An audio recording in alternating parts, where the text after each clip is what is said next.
नमस्कार। आज हम डिप्रेशन यानी अवसाद से निपटने के एक खास तरीके पर बात करेंगे। इसे कहते हैं सेल्फ सिस्टम थेरेपी या एसएसटी। हमारे पास इसके लिए एक क्लाइंट वर्कबुक के कुछ हिस्से हैं। तो आज का हमारा मकसद है एसएसटी के पीछे के जो मुख्य विचार हैं उन्हें समझना। खास कर ये कि हमारे लक्ष्य, गोल्स और हम खुद को कैसे देखते हैं, हमारा सेंस ऑफ सेल्फ, ये डिप्रेशन से कैसे जुड़ा है और ये थेरेपी इससे निकलने के लिए क्या रास्ते, क्या रणनीतियां सुझाती हैं। मतलब एक तरह से डिप्रेशन के उलझे रास्ते का नक्शा समझने की कोशिश करेंगे। पर आगे बढ़ने से पहले एक बात, डिप्रेशन दुनिया की सबसे आम मानसिक स्वास्थ्य चुनौतियों में से एक है। WHO का अंदाजा है कि कोई 35 करोड़ लोग दुनिया भर में इससे जूझ रहे हैं और महिलाओं में इसका असर पुरुषों के मुकाबले लगभग 2 गुना है। इस वर्कबुक में एक बड़ी दिलचस्प बात कही गई है। डिप्रेशन अक्सर एक प्रेरणा चोर जैसा महसूस होता है, मोटिवेशन थीफ। ठीक है, चलिए इसे खोलते हैं। हाँ, और ये समझना भी बहुत ज़रूरी है कि कभी-कभी उदास महसूस करना अलग बात है और क्लिनिकल डिप्रेशन बिल्कुल अलग। डिप्रेशन सिर्फ मूड खराब होना नहीं है, ये कहीं ज़्यादा गहरा और लगातार बना रहने वाला होता है। इसके लक्षणों में लगातार उदासी, चिड़चिड़ापन, उन चीज़ों में दिलचस्पी एकदम खो देना जिनमें पहले मज़ा आता था, नींद या वज़न में बदलाव, थकान, ध्यान लगाने में मुश्किल, खुद को बेकार या दोषी समझना और कभी-कभी मौत या खुदकुशी के ख्याल आना भी शामिल हो सकता है। क्लिनिकल डिप्रेशन इसे तब मानते हैं जब कम से कम 5 लक्षण, जिनमें उदासी या रुचि की कमी ज़रूर हो, वो लगभग हर रोज़ रहें, ज़्यादातर समय रहें और रोज़ की ज़िंदगी में रुकावट डालें। ये बस कभी-कभार होने वाली उदासी से बहुत अलग है, ये समझना होगा। तो फिर ये सेल्फ सिस्टम थेरेपी एसएसटी असल में है क्या? वर्कबुक इसे डिप्रेशन का पहला ऐसा मनोवैज्ञानिक इलाज बताती है जो सबूतों पर आधारित है, एविडेंस बेस्ड है और जिसका फोकस सेल्फ रेगुलेशन यानी आत्मनियमन की समस्याओं पर है। ये आत्मनियमन, ये क्या भला है? हाँ, ये बड़ा इंटरेस्टिंग पॉइंट है। देखिए, एसएसटी डिप्रेशन को सिर्फ उदासी का मामला नहीं मानती। ये इसे इस बात से जोड़ती है कि हम खुद को कैसे चलाते हैं, अपनी जिंदगी को कैसे मैनेज करते हैं। खास तौर पर जब हम अपने लिए लक्ष्य तय करते हैं, गोल सेट करते हैं और वैसा इंसान बनने की कोशिश करते हैं जैसा हम बनना चाहते हैं, इस पूरी प्रक्रिया को ही आत्मनियमन कहते हैं। जब इस सिस्टम में कह सकते हैं गड़बड़ी होती है, जैसे हम लगातार खुद से निराश होते रहते हैं, हाँ, खुद से ही डिसअपॉइंटेड। बिल्कुल, तब एसएसटी मदद करती है। इसका मकसद इसी आत्मनियमन की प्रक्रिया को सुधारना है, खुद से होने वाली निराशा को कम करना है, खुद से संतुष्टि का भाव, सेल्फ सेटिस्फैक्शन, उसे बढ़ाना है और आखिरकार डिप्रेशन के लक्षणों से राहत दिलाना है। ये हमारे लक्ष्यों और खुद के बारे में हमारी सोच पर बहुत गहराई से काम करती है। आपने उस प्रेरणा चोर वाली बात का जिक्र किया था जो वर्कबुक में है। ये कैसे डिप्रेशन लोगों से खुशी छीन लेता है और उन कामों को करने की कोशिश करना भी मुश्किल बना देता है जिनमें पहले मजा आता था। क्या इसका सीधा ताल्लुक आत्मनियमन से है? मुझे याद है वर्कशीट 1 में एक सवाल भी है, डिप्रेशन ने मुझसे क्या चुराया है, जहां लोग लिखते हैं कि क्या-क्या खो दिया है। बिल्कुल, आप इसे ऐसे समझ सकते हैं। मान लीजिए आत्मनियमन हमारी गाड़ी का इंजन है। ये इंजन हमें उस दिशा में ले जाने की कोशिश करता है जहां हम पहुंचना चाहते हैं, यानी अपने लक्ष्यों की ओर, वैसा बनने की ओर जैसा हम बनना चाहते हैं। डिप्रेशन क्या करता है, वो इस इंजन में समझ लीजिए रेत फेंक देता है। जब कोई लगातार महसूस करता है कि वो नाकाम हो रहा है, अपने ही बनाए मानकों पर खरा नहीं उतर पा रहा, तो गाड़ी चलाने की इच्छा ही खत्म होने लगती है, मोटिवेशन खत्म। हाँ, प्रेरणा घट जाती है। और जब आप प्रेरित ही महसूस नहीं करते क्योंकि लगता है कोशिश बेकार है, तो उन लक्ष्यों की तरफ बढ़ना बहुत मुश्किल हो जाता है जो आपके लिए मायने रखते हैं। ये एक दुष्चक्र बन जाता है। प्रेरणा कम हुई तो गतिविधि कम हुई, जिससे और निराशा हुई और प्रेरणा और भी कम हो गई। अच्छा, तो लक्ष्यों की बात करें तो क्या सभी लक्ष्य एक जैसे होते हैं? वर्कबुक यहाँ एक दिलचस्प फर्क बताती है 2 तरह के लक्ष्यों के बारे में। एक प्रमोशन लक्ष्य यानी अच्छी चीजें हासिल करना और दूसरा प्रिवेंशन लक्ष्य यानी बुरी चीजों को होने से रोकना। क्या आप कुछ उदाहरण दे सकते हैं, जैसे किताब में नए पड़ोसी का स्वागत करना या कॉलेज से ग्रेजुएट होना जैसे उदाहरण है? हाँ, और सबसे जरूरी बात यह है कि लक्ष्य के पीछे का मकसद क्या है, क्यों हम वो कर रहे हैं। वर्कबुक एक अच्छा उदाहरण देती है। मान लीजिए 2 लोग हैं, दोनों ही दूसरों से घुल मिलकर बात कर रहे हैं, फ्रेंडली हैं। पहला व्यक्ति ऐसा इसलिए कर रहा है क्योंकि उसे नए लोगों से मिलना, उन्हें जानना अच्छा लगता है। उसे इसमें खुशी मिलती है। ये हुआ प्रमोशन लक्ष्य, कुछ पॉजिटिव हासिल करना। दूसरा व्यक्ति भी वही फ्रेंडली बिहेवियर कर रहा है, लेकिन इसलिए ताकि लोग उसे रूड या अलग थलग ना समझें, यानी वो एक नेगेटिव इमेज से बचना चाहता है। ये हुआ प्रिवेंशन लक्ष्य। अरे वाह! काम एक ही है, पर पीछे की वजह, वो मोटिवेशन बिल्कुल अलग है। तो लक्ष्य के पीछे का कारण क्यों उतना ही जरूरी है जितना कि लक्ष्य खुद? ये तो सोचने का नया नजरिया है। बिल्कुल, और दोनों ही तरह के लक्ष्य जिंदगी के लिए जरूरी हैं। हमें सेफ्टी भी चाहिए, यानी प्रिवेंशन, और ग्रोथ भी, यानी प्रमोशन। लेकिन दिक्कत तब आती है जब डिप्रेशन इस बैलेंस को बिगाड़ देता है। अक्सर ऐसा होता है कि व्यक्ति अच्छी चीजें हासिल करने, प्रमोशन पर बहुत कम ध्यान दे पाता है, जिससे खुशी और संतुष्टि जैसे पॉजिटिव भाव कम हो जाते हैं, और उसका सारा ध्यान बुरी चीजों से बचने, प्रिवेंशन पर लग जाता है, जिससे चिंता और तनाव जैसी भावनाएं बढ़ जाती हैं। एसएसटी का एक बड़ा मकसद इसी बिगड़े हुए संतुलन को ठीक करना है। और इन लक्ष्यों से जुड़ी भावनाएं भी अलग अलग होती होंगी, है ना? मुझे याद आ रहा है वर्कबुक के बॉक्स 2.1 और 2.2 में शायद इसका जिक्र था। प्रमोशन लक्ष्य में कामयाबी मिलने पर खुशी या गर्व महसूस होता है, पर नाकामी मिलने पर निराशा या उदासी। वहीं प्रिवेंशन लक्ष्य में कामयाबी से राहत या सुरक्षा का एहसास होता है, लेकिन नाकामी से चिंता या तनाव बढ़ता है। एकदम सही पकड़ा। प्रमोशन लक्ष्य हमें उन भावनाओं की ओर धकेलते हैं जिन्हें हम एक्टिवली पाना चाहते हैं, खुशी, गर्व, उत्साह। प्रिवेंशन लक्ष्य हमें उन नकारात्मक भावनाओं से दूर रखने की कोशिश करते हैं जिनसे हम बचना चाहते हैं, चिंता, तनाव, शर्मिंदगी। जब डिप्रेशन के दौरान प्रमोशन लक्ष्य कमजोर पड़ जाते हैं या उन पर ध्यान नहीं जाता, तो पॉजिटिव भावनाओं को महसूस करने के मौके भी कम हो जाते हैं और फिर नकारात्मक भावनाएं हावी होने लगती हैं। एसएसटी इसी संतुलन को वापस लाने में मदद करती है। तो ये सब घूम फिर के इस बात से जुड़ता है कि हम खुद को कैसे देखते हैं, हमारी अपनी पहचान क्या है। वर्कबुक में आइडियल सेल्फ गाइड्स और ऑड सेल्फ गाइड्स का जिक्र आता है। ये क्या चीजें हैं? हाँ, ये हमारे अंदरूनी दिशा निर्देशक या कह सकते हैं मानक हैं। आइडियल सेल्फ गाइड्स हमारी उम्मीदें, इच्छाएं और आकांक्षाएं हैं। हम क्या बनना चाहते हैं।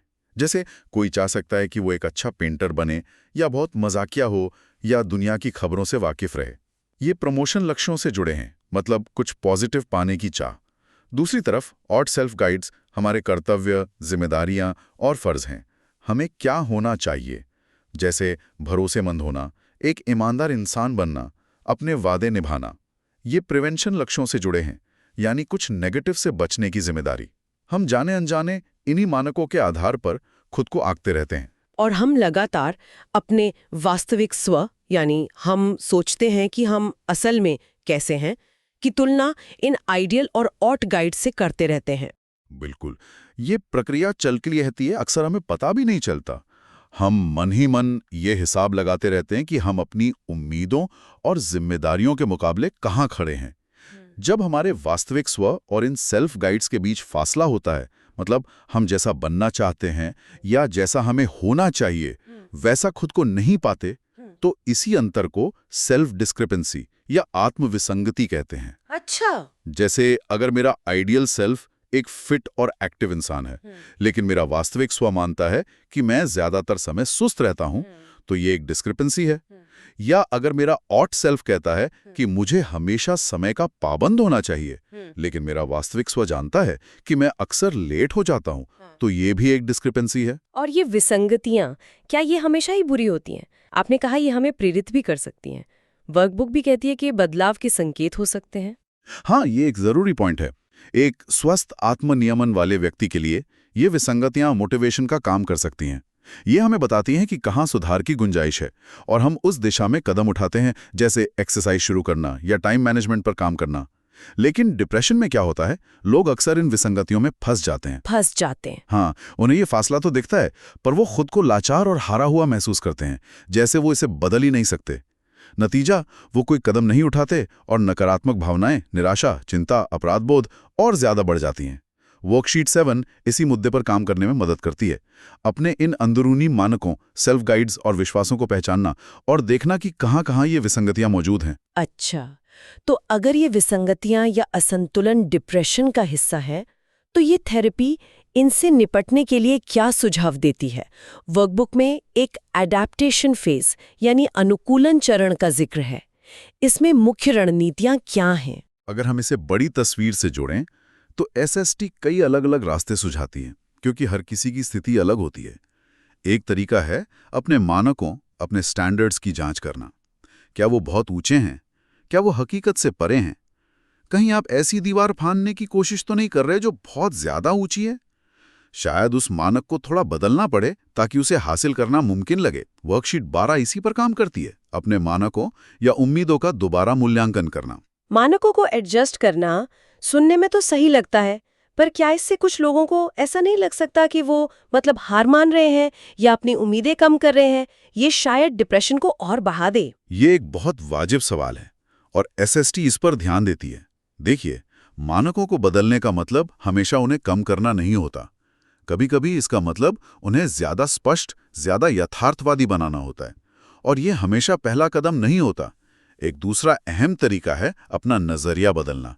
यानी मानक वही रहता है, लेकिन आप उसे हासिल करने के लिए नए तरीके सीखते हैं, नई रणनीतियां अपनाते हैं। अच्छा, तरीके बदलना। हाँ, जैसे अगर समय पर पहुंचना लक्ष्य है तो शायद बेहतर प्लानिंग करना सीखना होगा या सुबह जल्दी उठने की आदत डालनी होगी। वर्कशीट 17 इसी पर फोकस करती है कि हम लक्ष्यों को हासिल करने के लिए कौन से तरीके अपना रहे हैं और क्या वो कारगर हैं। और कभी-कभी ध्यान यानी फोकस बदलने की भी बात होती है। हाँ बिल्कुल, कभी-कभी इसका मतलब होता है ये पहचानना कि शायद कोई मानक उतना जरूरी है ही नहीं जितना हम उसे मान बैठे हैं। या फिर डिप्रेशन अक्सर हमें अपनी कमजोरियों पर ही ध्यान टिकाए रखता है।